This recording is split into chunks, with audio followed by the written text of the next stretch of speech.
Hello guys, आपल्या सर्वांचं माझ्या चॅनलमध्ये स्वागत आहे. आज आहे आषाढी एकादशी आणि हा पाऊस खूप चालू आहे आणि ढगांचा आवाज, विजा वगैरे. तर सगळ्यांना आषाढीच्या खूप खूप शुभेच्छा माझ्याकडून आणि माझ्या परिवाराकडून.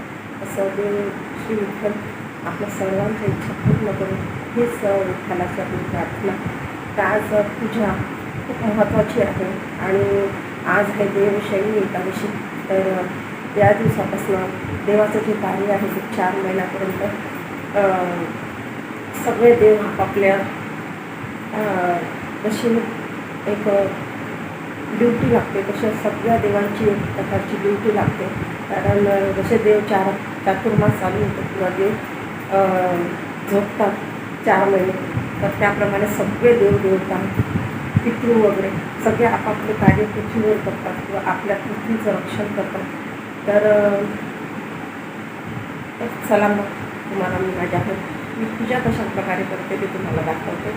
आणि बघू शकता आभाळ पाऊस चालू आहे. बघू शकता फुलं घेते मी आता थोडेसे आणि बेलपत्र वगैरे काढून घेते, कारण पाऊस आभाळ खूप चालू आहे आणि आवाजही खूप येतो आहे ढगांचा. तर हे आहेत माझ्या घरची फुलं.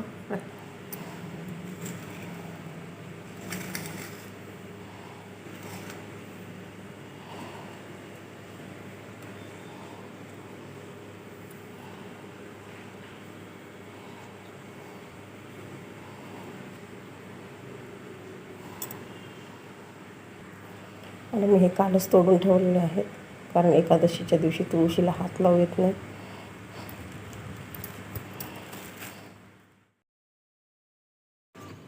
तर इथे आता मी गणपती कृष्ण आणि आपले जे विठ्ठल रुक्मिणी आहे त्यांच्या मूर्तीचा आपल्याला दह्या दुधाने अभिषेक करायचा आहे. आणि तो मी आता गणपतीचा पहिले करून घेते, किंवा कुठलंही जे कार्य म्हणतो किंवा जे व्रत म्हणतात किंवा जे पूजा म्हणतात त्याला गणपतीचं खूप महत्त्वाचं स्थान आहे, पहिल्या नंबरचं. तर सर्वात पहिले गणपतीची पूजा आणि नंतर मग श्रीकृष्णाची पूजा करते, म्हणजे श्रीकृष्णाचा अभिषेक करते दह्या दुधाने. तर इथे आता स्वच्छ करून घेतलेले आहेत आणि इथे एक एक ठेवून घेते आहे. आणि अशा प्रकारे मी कृष्ण जे आहे ते आपलं बालगोपाल आहे ते, आणि सगळ्यात शेवटी मग विठ्ठल रुक्मिणीची मूर्ती जी आहे ती पण आपल्याला दह्या दुधाने आपल्याला त्यांचा अभिषेक करायचा आहे. तर इथे मी आता कृष्णाची मूर्ती घेतलेली आहे, आपले जे बाळकृष्ण आहेत ते. आणि यांना पण आता पाण्याने वगैरे स्वच्छ करून घेते आणि नंतर मग पुसपास करून घेते. आणि नंतर मग आपल्याला विठ्ठल रुक्मिणीला पण करायचं आहे. तर अशा प्रकारे आजचं महत्त्व खूप मोठं आहे. आज खूप मोठं व्रत आहे, कारण सर्व संत जे आहेत ते विठ्ठलाच्या दर्शनाला जातात आणि एकादशीचं महत्त्व खूप आहे संतांच्यासाठी आणि वारकऱ्यांसाठी आणि भक्तांसाठी. तर या दिवशी महत्त्व म्हणजे देवशैनी एकादशी आहे आणि देव जेव्हा झोपतात तेव्हा सर्व काही जो 4 महिन्याचा काळ असतो ते सर्व देवदेवता वगैरे सांभाळत असतात, जगाला म्हणा किंवा पृथ्वीवर म्हणा. तर त्यांचा प्रत्येकाचा वास असतो. श्रावणामध्ये महादेव वगैरे सगळे जेवढे आहेत तेवढे, नंतर गणपती वगैरे, नंतर पितृपक्ष, नंतर नवरात्र, दिवाळी आणि नंतर मग कार्तिक एकादशी, कार्तिक पौर्णिमेला देव जागे होतात. अशा प्रकारे सर्व सण जे आहेत ते 4 महिन्यामध्ये असतात आणि प्रत्येक सणामध्ये प्रत्येकाचं कार्य असते. बघू शकता तुम्ही नागपंचमीच्या दिवशी नागदेवता वगैरे आणि सर्व काही, गौरी गणपतीमध्ये गणपती आणि गौरी, नवरात्रामध्ये वगैरे. तर अशा प्रकारे हे 4 महिने जे आहेत ते देवाचं जे कार्य आहे ते सर्व देव मिळून कार्य त्यांचं सांभाळतात. तर या दिवशी खूप महत्त्व आहे. सर्वजण उपवास करतात आणि ज्या 4 महिन्यामध्येचा जो काळ आहे त्यामध्ये जे लग्न वगैरे आहे ते करत नाही, फक्त पूजा, सेवा आणि भक्ती.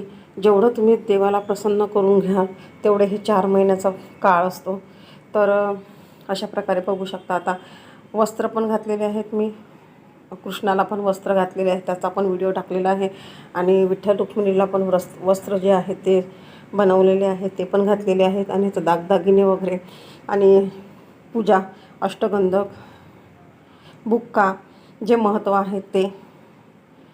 तर आता तिथे लावून घेते मी, कारण पूजा करणं महत्त्वाचं आहे. पूजा केल्यावर मग आपण पुष्प, देव म्हणत नाही की मला हे पाहिजे ते पाहिजे. फक्त देवाला फुलंही नसलं तरी, नुसतं हातही जोडले तरीही देव आपल्याला देवाला प्रसन्न करता येते. फक्त मन चांगलं पाहिजे. तर आता इथे पुष्प जे आहे, गणपतीला लाल फूल पाहिजे. आणि आता इथे पण गुलाबाचे फूल वगैरे जे आहे ते मिस्टरांनी फुलं पण आणलेले आहेत. पण आज चला म्हटलं घरी फुलं आलेले आहेत तर तेच फुलं वाहते. आणि आता बाकीच्या देवांची पण पूजा करून घेते. पहिले हे जे 3 देव आहेत ते, आणि सर्वात प्रिय जे आहे कृष्णाला म्हणा किंवा विठ्ठल रुक्मिणीला म्हणा, तर तुळशी आहे. तर तुळशी मी आदल्या दिवशीच तोडून ठेवली होती, कारण त्या दिवशी मग तोडू येत नाही एकादशीच्या दिवशी. आणि पूजा करता येते पण हात लावू येत नाही. तर पूजा आपण दुरूनच करतो. तर इथे आता मी जे प्रिय आहे कृष्णाला, रुक्मिणीला, ते पण मी ठेवलेलं आहे. आणि आता तुम्हाला जर सजवायचं असेल तर तुम्ही सजवू शकता. पण फुलांशिवाय देवाची जी पूजा आहे, देवाचं सौंदर्य आहे किंवा आपलं जे मन आहे, बघू शकता तुम्ही, खूप छान दिसते फुलं जर असले तर. आणि आपल्याला पण खूप छान वाटते पूजा करताना. तर फुलाचं महत्त्व खूप आहे. आणि बघू शकता जसे जसे आपण देवाजवळ सजवतो किंवा ठेवतो, तसे देवाला पण, आपल्याला बघायला पण खूप छान वाटते. देव खूप छान दिसतात. तर आता इथे मी थोडंसं फुलं वगैरे जे आहे ते लावून घेते. आणि नैवेद्य पण दाखवणार आहे. तर सध्या इथे खोबरं, साखर, ड्रायफ्रूट्स वगैरे आपण ठेवलेले आहे, कारण आज उपवास आहे. तर फळं तुम्ही कुठलंही ठेवू शकता. तर मी ते केळी होती, केळी ठेवलेली आहे. आणि ते घरची पूजा पण आपली झालेली आहे. आणि थोडंसं मंदिर पण सजवून घेतलेलं आहे. आणि आजचा हा उपवास भरपूर जणं निरंकार करतात किंवा दुसऱ्या दिवशी उपवास सोडला जातो देवाला नैवेद्य दाखवून. तर इथे मी रांगोळी पण काढलेली आहे छोटीशी. कशी वाटली तुम्हाला नक्की सांगा. आणि ती पूजा पण झालेली आहे. तर प्रत्येक भागामध्ये दिंड्या निघतात. दिंडी एकादशीच्या दिवशी निघते, मोठ्या दोन्ही पण. आमच्याकडे पण निघते. तर इथे मी तुळशीची पूजा पण केलेली आहे. तर ती जवळपास 10-11 वाजता येते. तर मग पूजा केल्या जाते. तर इथे तुळशीची पण पूजा मी केलेली आहे. आणि आता इथे बघू शकता तुम्ही, पाऊस खूप चालू आहे. सकाळपासून पाऊस चालू आहे. आणि आता मंदिरामध्ये जायचं म्हटलं म्हणजे खूप पाऊस आहे. तर इथे बघू शकता तुम्ही, जी दिंडी आहे एकनाथ महाराजांची, ती आहे. आणि खूप सुंदर ज्या माऊली आहे त्या पण छान डान्स करून राहिल्या आहे, नाचून राहिलेल्या आहे. अभंग म्हणणं चालू आहे. अभंगामध्ये नाचणं वगैरे, देवाला खूप प्रसन्न वाटते आपल्याला पण जेव्हा आपण दिंडीमध्ये जातो. आणि नाद, जो अभंगाचा नाद आहे, त्याने आपलं जे शरीर आहे ते एकदम नाचायला असं हे होते. तर आता इथे बघू शकता मी नैवेद्य पण, जे फराळाचं आहे ते पण दाखवलेलं आहे नैवेद्य देवाला. आणि जो आता उद्याचा आहे, उद्या पूर्ण आपल्याला जेवण बनवायचं आहे, ते दाखवायचं आहे नैवेद्य, कारण उपास सुटला जातो. आम्ही चाललो आहे विठ्ठलाच्या दर्शनाला मध्ये. आणि तुम्हाला दाखवते